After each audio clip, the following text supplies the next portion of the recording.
राज्याचं अर्थसंकल्पीय अधिवेशन सुरू आहे। या अधिवेशनात राज्यातील अनेक मुद्द्याला हात घातला जात असताना यावेळी एका मुद्द्यानं खळबळ उडवून दिली।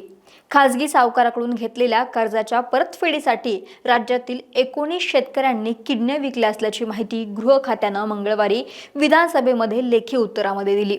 यामध्ये चंद्रपूर, सोलापूर आणि अहिल्यानगर जिल्ह्यातील शेतकऱ्यांचा समावेश आहे। काँग्रेसचे ज्येष्ठ सदस्य नितीन राऊत, भाजपचे अतुल भातखळकर आणि उमरखेडचे संजय मेश्राम यांच्यासह बहुतांश सदस्यांनी उपस्थित केलेल्या तारांकित प्रश्नाला उत्तर देताना गृह विभागानं दिलेल्या उत्तरात ही माहिती समोर आली आहे। राज्यात सावकारांच्या कर्जाच्या परतफेडीसाठी शेतकऱ्यांना किडनी विकावी लागत असून किडनी विक्रीचे हे रॅकेट तमिळनाडू येथील तिरुचिरापल्ली येथील एका हॉस्पिटलद्वारे चालवले जात आहे।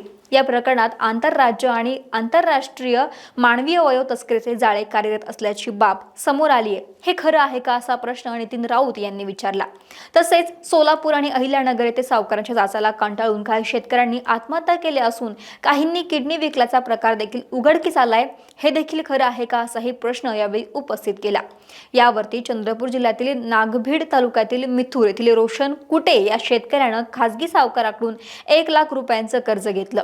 त्यापोटी शेतकऱ्यानं सावकाराला 48.53 लाख रुपयांची रक्कम आणि 1 एकर जमीन परतफेडीपोटी दिली। त्यानंतर ही तगादा लावल्यानंतर संबंधित शेतकऱ्यानं कंबोडिया येथे जाऊन 8 लाख रुपयांना किडनी विकली आणि 6 लाखांचं कर्ज फेडल्याचं समोर आलं।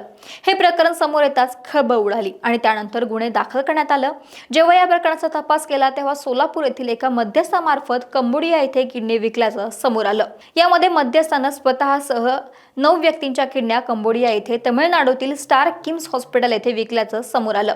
या प्रकरणात सावकारी करणाऱ्या 6 आरोपींबरोबरच किडनी खरेदी विक्री प्रकरणामध्ये सहभागी असणाऱ्या इतर 5 जणांना अटक करण्यात आली।